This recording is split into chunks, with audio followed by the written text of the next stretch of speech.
Hello, viewers. Thank you for joining us on TLC, the Life Coach. And Happy New Year to every one of you.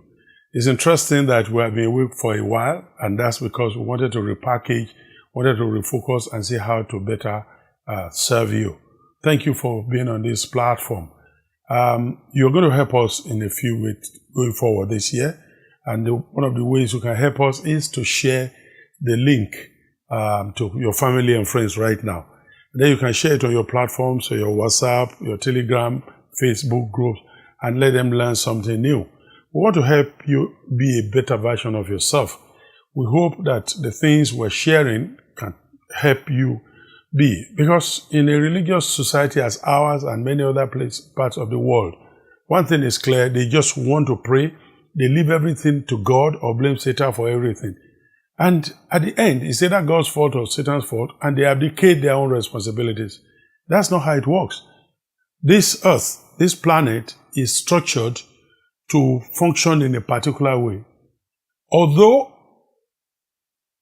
our coming here is an act of miracle, you see, there are laws that govern this earth. The entire universe runs on laws and principles. And it is our job to find those things out. So that's what we'll try to do on this platform. It's not going to be too long, maybe in about 30 minutes we are done, but it will change your life. And today I want to start. Please share this with people, like, comment, ask us questions. You're going to see all our contacts there, email, website. Ask your questions, will be available to answer you. But let's quickly answer, if you will. Let's talk about this all-important subject. This is a new year. What are you going to do with this year? It's another 365 days that are packaged by God, giving you opportunity to serve, to be a better version of yourself. What are you going to do differently? Now, I want you to ask yourself the question, what are you going to do for yourself this year? So I'm talking on investing in yourself. Investing in yourself. You're going to have to learn, number one, to prioritize yourself. Everyone who is in care, ministry, either you are a church or you are a nurse, you are a doctor, you are a son, you are a father, you are a mother, your parents, or whatever it is. We all have this responsibility of caring. In our African setting, and most other culture, maybe Asia and, maybe some part of Middle East, we still have this culture of looking after our aged. I remember last year I was in Romania, and I found that, they still live communal lives, and I found old parents, coming with their grandkids, and it looks so much like what you have in Africa. And while I was back in the UK, and I was talking to an 80-year-old man who was driving me everywhere. And I said, sir, in my country, an 80-year-old will not drive me. Can I come drive? He said, well, it's my duty to drive you as our apostle. I said, thank you, sir. And I said, but, our 80-year-olds are people, they do other things, but not driving young people like me around. And then he said to me, we have lost our humanity. You in Africa, you still have it. We have to learn from you. So I understand how these things work, but we have to learn as caregivers, as parents, as brothers and sisters and sons and daughters. You need to learn to prioritize yourself. So the first key to investing in yourself is prioritize your personal development, your self-help, self-care, self-love, self-esteem, self-motivation, and self-compassion. If you don't show compassion on yourself, nobody else will. These elements are essential for leading a long and healthy as well as successful life. The first law of nature is self-preservation. If you don't take care of yourself, no one else will. In the village where I come from, I was told of a man who was a farmer. He was a chronic, a workaholic. And whenever he was cultivating, because it was manual, using the hoe, people would, they would hire women to be pouring water on him just to cool him down. And he was but he didn't know how to rest. And so he became so hyperactive, and so at a point, he became a little sick, and then he died. And by his graveside, people say, oh, you worked so hard, we love it. You never learned how to rest. Now you've gone to where there's no work. You continue to rest in peace. You see, people they will mock you by your graveside if you die not looking after yourself. The responsibility of looking after yourself is your primary duty on earth. It is sacred, it is necessary, and it should never be compromised. Look after yourself. Look after yourself. You need it. We need you longer than you are even willing to stay. But if you continue to give time to everyone, you give everybody attention, you abandon yourself, abandon your mental health care, you abandon your health, you abandon your thought, your proper, appearing properly, eating properly, resting properly, you're not going to be the best that God has ordained you to be. We want your best. The world is waiting for you. We love you. We thank you for what you are doing. But please, will you just take a step back and look after yourself? See, let me warn you, especially parents. These children will grow and they will leave you. Sometime a few years ago, my wife said, "Oh, these children, you raise them and they will go. This one is married, that one is married, and they all left you." They didn't even think of sending their wives to me to come and be with me, and so that they can take care of me. I said, "Welcome to the real world. Welcome into your new season." I said, if your father was talking like this, you will never be with me. I said, leave these guys to take care of their kids. Leave these women to take care of their husbands. Who are your sons? I said, I thought that they should even come and look after me. I said, well, no, you raise them not to stay with you, but to go. So begin to learn to look after yourself. Look, these children will grow up, they will leave. Men will get married to them and focus on their families. The children will get married and focus on their wives, their husbands, and the women will get married and they will go. So please, look after yourself. Number 2, invest in yourself to fulfill your purpose on earth.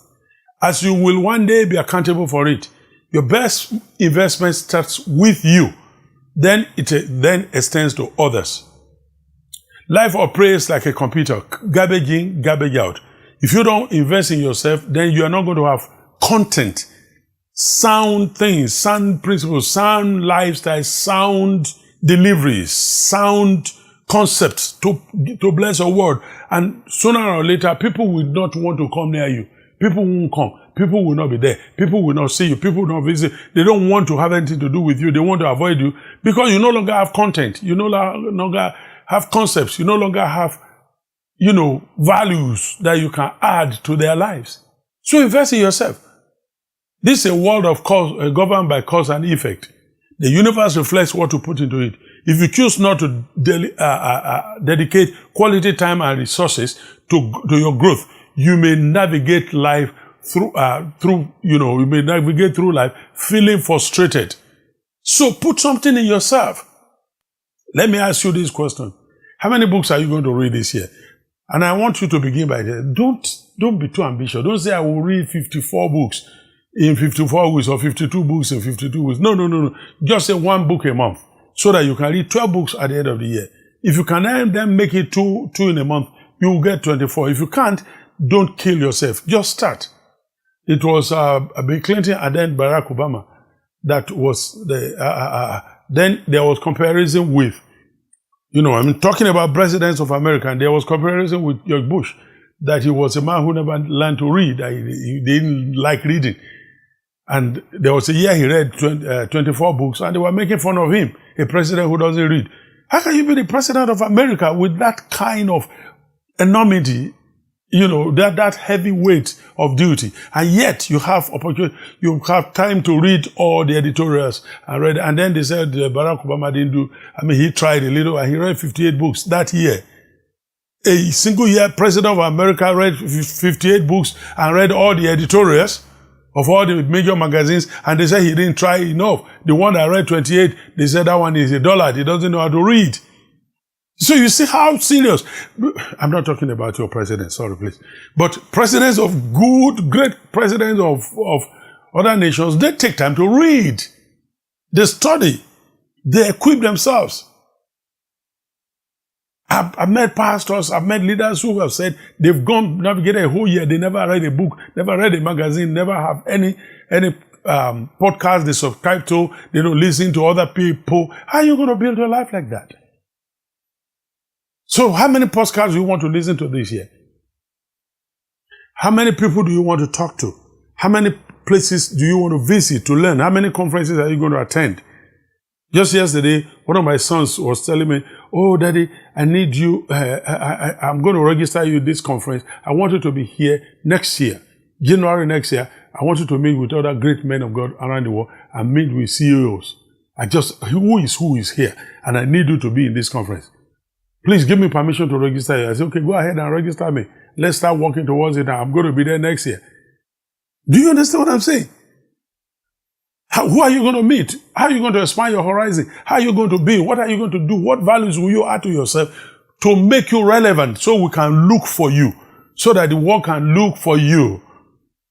Number 3, investing in your mental health is essential because it is your most valuable asset for planning, for executing, for relating, and for enjoying life. Without strong mental health, you risk existing merely as a physical presence without purpose. Your thoughts, your plans, activities, and relationships are all influenced by your mind, which is the seat of your emotions, your will, and your intellect. This means that everything else tends to align when your mind is healthy. Conversely, if your mental health is compromised, you may find yourself drifting through life without direction. A sound mind is essential. It is an essential. It is not optional. It is essential. It is compulsory. It's an imperative. You must have a sound mind.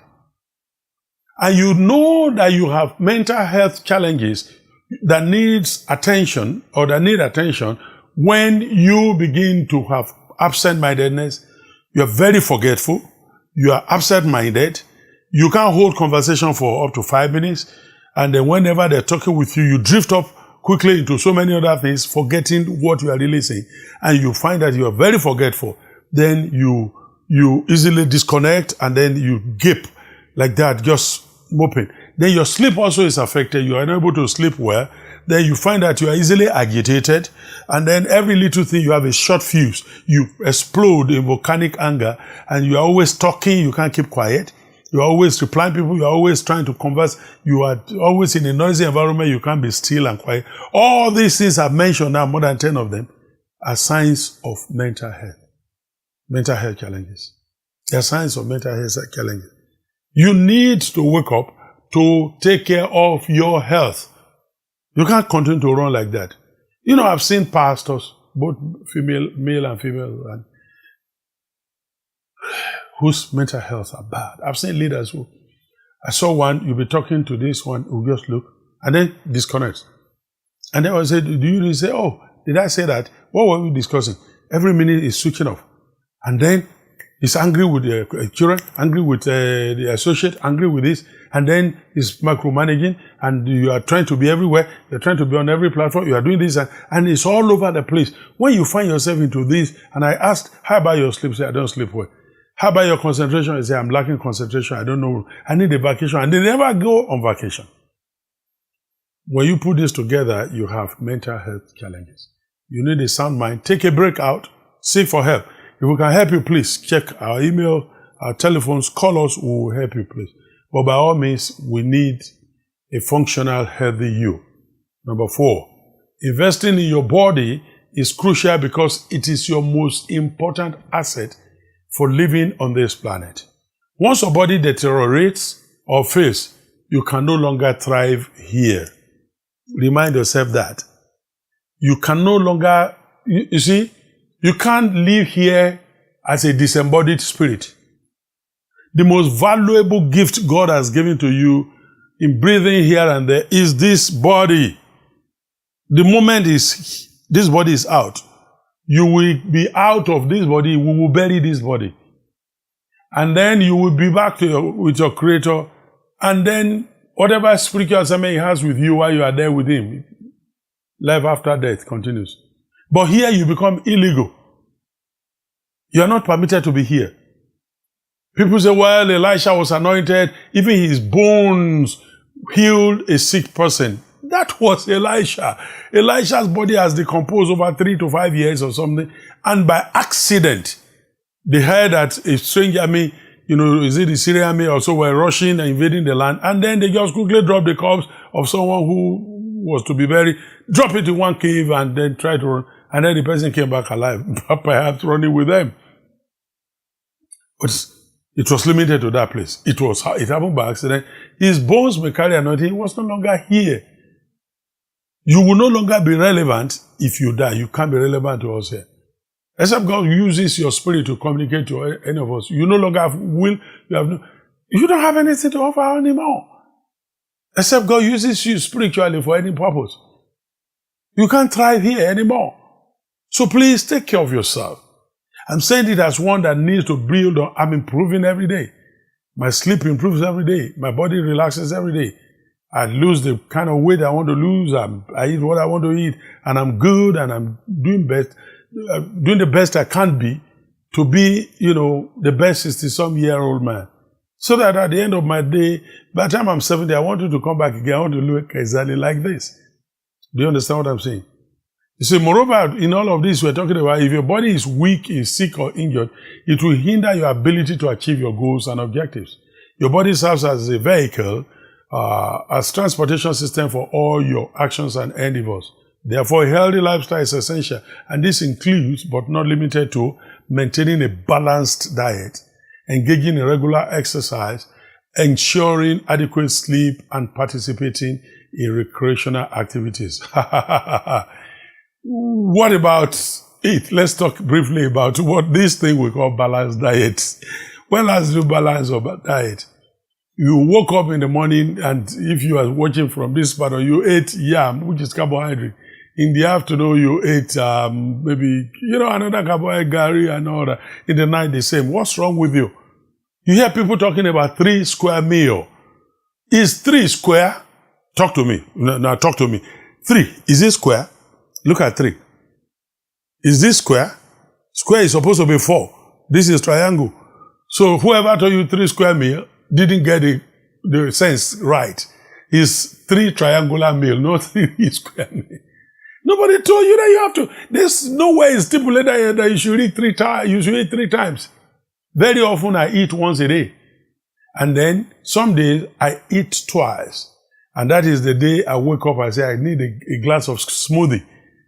And then I'm going to eat again by, 2, 3 o'clock. And that's my main meal. Or some days I don't eat until 1 o'clock or 2 o'clock, and I'm very sound. I'm good. And then by evening time, I take a glass of smoothie. And I'm good.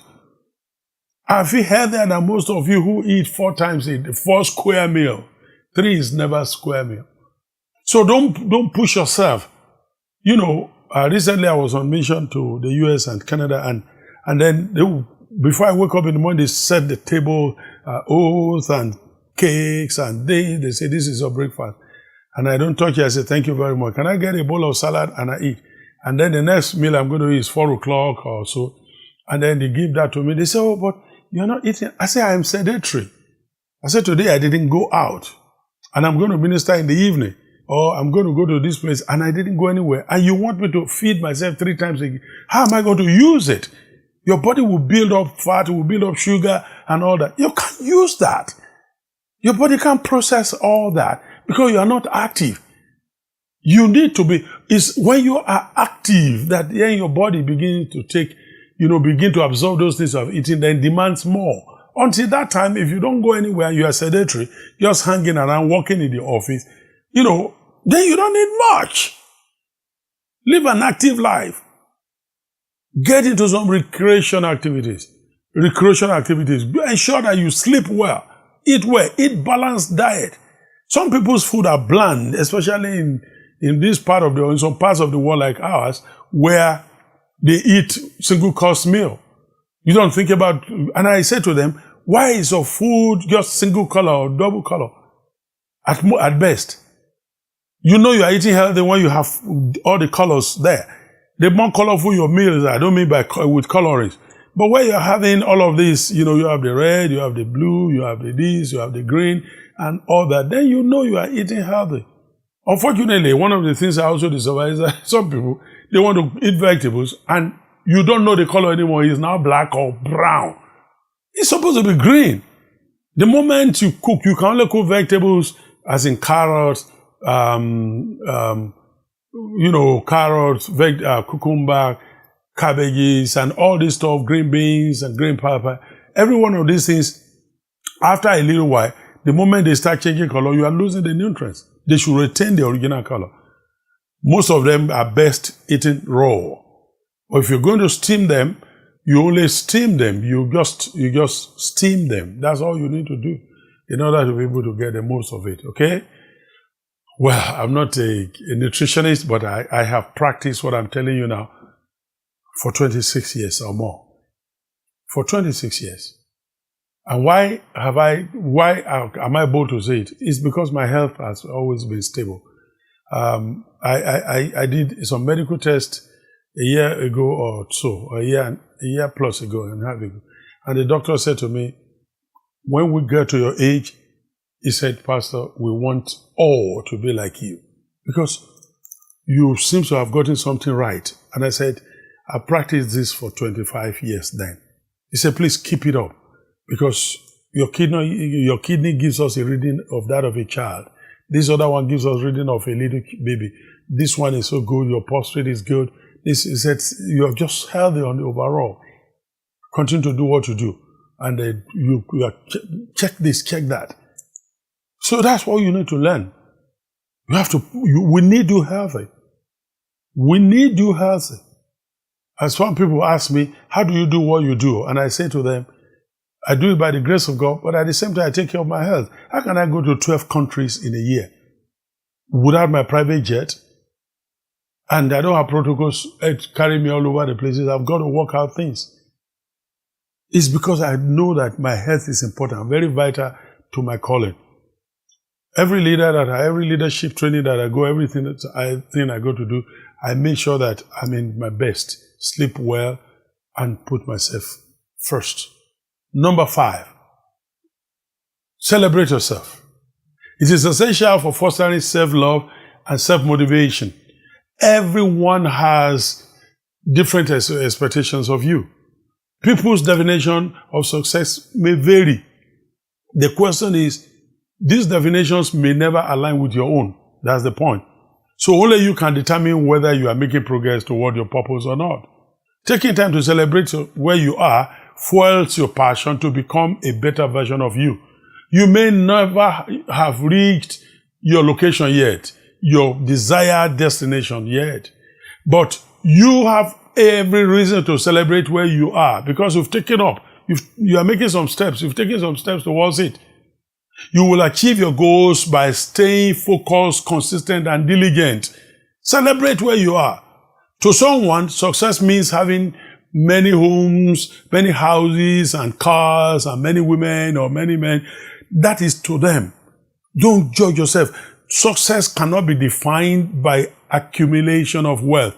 Success cannot be defined by just one parameter alone.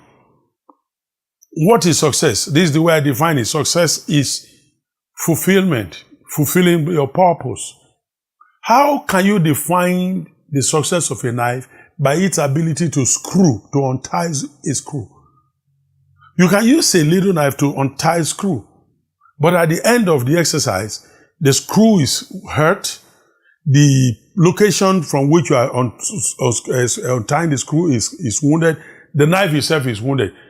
Did he untie that screw? Yes. Was it successful? No. You have to judge a knife by its ability to cut, not the ability to untie a screw. So, what is your own purpose? My purpose, for instance, is to raise leaders. My purpose is to reach out, to create revivals, to help people identify who they are and fulfill that. My purpose is to help you locate your purpose in God and push you into it, encourage you into it. My purpose is to go, give birth to the things God has put into me. You can't define that by my ability to gather a crowd because crowds may not be my purpose. In fact, I do better when I speak to fewer people. I can take them to task and get results more than I just talk to a crowd who are just, have this erotic feeling and just excited. Oh, wow. I've spoken to thousands in my youthful days, in my 20s, and early 30s, thousands and thousands. But they don't define me. I still speak to crowds and they don't define me. What defines me is my legacy, is the things that gives me joy, that leads me to purpose. Do you understand what I'm saying? Be diligent, be consistent. Focus on your purpose. Don't let anyone define your success. Don't let anyone define your purpose for you. Define it by yourself. Tell yourself, I am fulfilling purpose, not by doing what others are doing, but by doing what God has created me to do. Number 6, invest in yourself because you are unique and the only person meant to fulfill your specific purpose. You are distinct from over 8 billion people on earth. There will never be another you. You cannot afford to live as a copy of someone else. It is important not to deprive the world of the original gift deprive the world of the gift that you are, the original you, that you are to the world. You are awesome. You are great. You are unique. You are specifically designed for a purpose. Don't let somebody tell you, oh, why not do like so and so? You can't compare two people. I've got a couple of children. I've raised over 40 people in my home. Can I tell you what? No two of them is alike. You know, our first son, who is a foster son, is one of the great leaders you ever met. He doesn't talk much, but when he comes in, he organizes everything quietly behind the scenes. He will fix problems, he will defend you, he will explain things out behind the scenes. Our second son, who is our first biological, he follows his older brother. He will say, okay, I understand. The most pragmatic person you have ever seen. He say, look, how can we make this thing? I'm thinking this thing. In the next couple of minutes, he will fix it. Didn't study engineering. He read economics, double major agriculture and economics. But you know what? This guy is good with computer software, whatever it is. Anything technical, he will fix television, fix remote, fix everything. They are different. The other one, the third one, second one, biological, is an awesome guy. When you talk about concept, ideas, and building skyscraper without foundation, that's the guy to talk to. The last one, wisdom. He speaks like an old man, speaks older than his older brothers. And he's a pastor, interprets dreams, very intelligent, highly anointed. These guys are different. I can't separate them. I can't even pick one over the other. I don't have favorite. All of them are my favorite. They are unique. I have some adopted sons and daughters right now. They are so unique. One of them, if we have not been together, my goodness. And it's because she stresses it, she disturbs me, and they will call me, oh, daddy, we need you to do this. We want you to put on this. We want you to do all kinds of things. So I just enjoy that. Another one is quiet and is protective. And they say, daddy, you are everything to us. We're praying, we have a man that will be like you. And you know, they're just so unique that I miss them. When I say I miss different parts in them. You are unique. Just keep doing what you do. Do you? We love you that way. Do you need to improve? Yeah, we need a better version of you. But we love you. Don't try to copy other people. Don't try to talk like, I never try to talk like nobody. I just talk this way. Ever since I've been in ministry, over 40 years now, I have always spoken like this. And they say, oh, why not talk to like our leader? I say, I'm not him. I don't have the kind of experiences that we're different. We're called differently. I speak the way God has called. And I don't want anybody to speak like me. I am uniquely me. That's what we're looking for in you. Lastly, invest in yourself before it's too late. Age will catch up with you. Your health may deteriorate. Health challenges will arise. You get what I'm saying? You are not guaranteed to live forever while pursuing your purpose on earth. So live in the present. Live for future generations. Live for your Creator. Be aware that you have only one life and you must make it count. Make it count. Can I tell you something? Many of my friends are in their 60s and they are worried. They are concerned. And when I talk to them, all of us, one came all the way from Lagos. He said, I've known you since 1984. Give me all that you have. Lay hands on me. I said, how so? He said, because the grace of God on your life, I need to do something. I need to experience that. I said, do you know what you're talking about? I said, I didn't sleep well last night. He said, why? I said, because I've been asking the Lord in the last 1 week, when are you going to start using me? When will I change my world? When will I touch people? When will I make impact? He said, with all the books I've written, with all the nations of the earth. I said, my friend, this is the best days of my life. I'm hungrier than I've ever been. I'm thirstier than I've ever been. I just want to have more of God. I want to touch the world. I want to make a difference. I want to do more. I want to do more. I'm just saying, Lord, I don't want to get to 70 without having changed the world. I don't want to get to 80 I want to change the world. what will happen if you change the world now? The future generation will continue to change. I don't want to be relevant until the day I leave this place. I wish I could spend more time with you, but our time is up. I love you very much. Please share this, like and comment, and then ask us questions. If you can be of help to make a better version of you, we'll do that. God bless you. This has been the Life Coach. I'm Segun Olugbemi.